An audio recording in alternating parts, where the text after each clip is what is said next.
Assalamualaikum warahmatullahi wabarakatuh. Saya Nurul Aina binti Ahmad Razwan, pelajar Diploma in Nursing kohort 65 dari KPJ University College. Pada hari ini, saya ingin membentangkan sebuah tugasan yang telah diberikan oleh pengajar saya mengenai tajuk penjajah yang paling memberi kesan terhadap masyarakat Malaysia dari 4 aspek, iaitu politik, ekonomi, sosial dan agama. Pada pendapat saya, penjajah yang paling memberi kesan kepada masyarakat Malaysia zaman jajahan ialah British.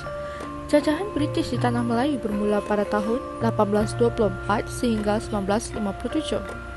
Pada mulanya, pihak Inggeris datang ke Tanah Melayu untuk menjalankan urusan perdagangan. Oleh sebab Tanah Melayu adalah laluan perdagangan yang baik dan strategik serta mempunyai potensi ekonomi untuk berkembang, maka pihak Inggeris telah memutuskan untuk menduduki dan menguasainya. Apabila British campur tangan di Tanah Melayu, maka bermulalah era penjajahan British ke atas Tanah Melayu. Antara kesan yang paling ketara akibat penguasaan Inggeris di Tanah Melayu ialah dari segi politik. Hal ini adalah ekoran daripada sistem corak pentadbiran baru yang telah diperkenalkan oleh pihak Inggeris, iaitu sistem residen. Sistem residen ini telah diperkenalkan oleh Inggeris di Perak pada tahun 1874 berikutan dengan penjajah Pangkor. Oleh yang demikian, Sultan terpaksa menerima seorang residen Inggeris yang dilantik bagi setiap negeri untuk menasihatinya dalam semua urusan pentadbiran, kecuali perkara-perkara yang berkaitan dengan adat istiadat dan hukum hakam agama Islam. Seterusnya, kesan yang kedua ialah kesan terhadap ekonomi. Perluasan kuasa Inggeris telah menyebabkan berlakunya perubahan sistem ekonomi di Tanah Melayu, di mana pembukaan lombong biji timah dan ladang getah dilaksanakan. Dasar pecah perintah British telah membentuk kawasan penempatan yang berasingan antara ketiga-tiga kaum. Sebahagian besar masyarakat Melayu kekal sebagai peniaga dan petani, manakala masyarakat India menetap di ladang getah sebagai penoreh, masyarakat Cina sebagai pelombong biji timah. Sejurus itu, British memperkenalkan sistem ekonomi komersial yang merujuk kepada lebihan hasil secara besar-besaran dan melibatkan banyak pihak yang memerlukan barang ekonomi yang berbeza antara satu sama lain.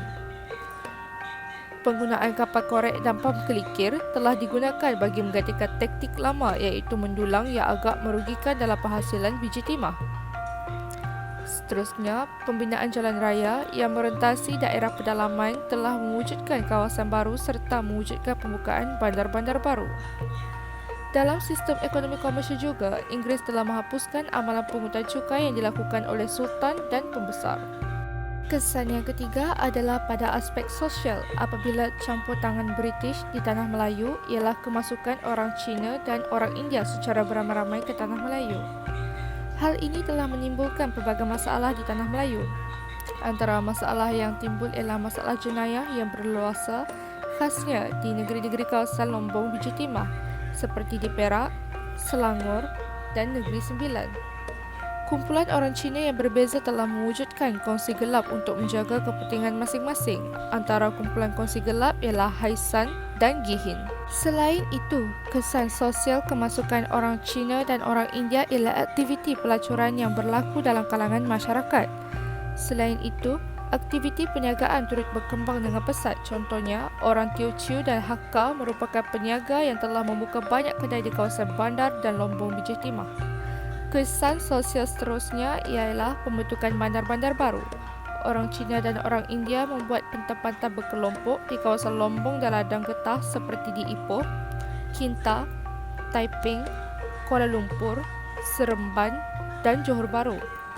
Seiring dengan kewujudan bandar-bandar baru tersebut, kerajaan British telah membina jaringan jalan perhubungan dan pengangkutan seperti jalan kereta api dan jalan raya.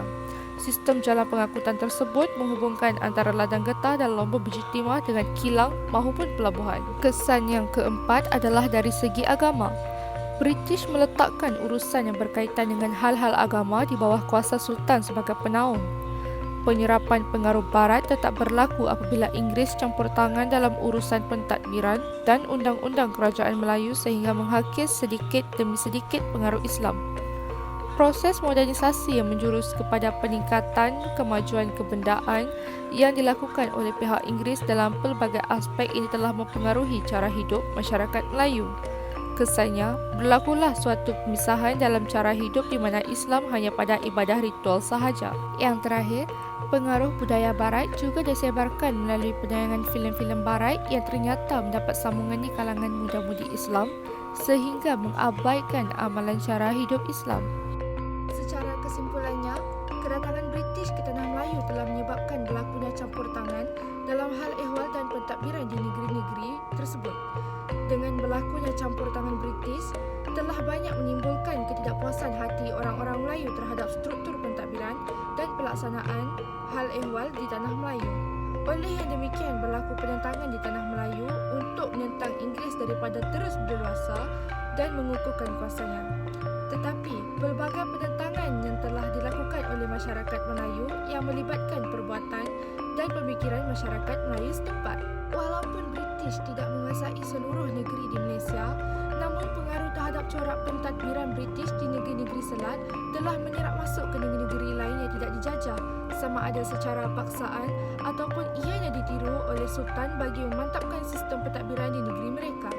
Walau bagaimanapun, tindakan tersebut telah membuka jalan kepada British untuk campur tangan di Kelantan, Perlis, Kedah dan Terengganu.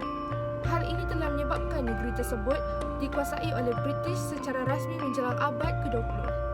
Sekian itu saja dari saya, Nurul Aina.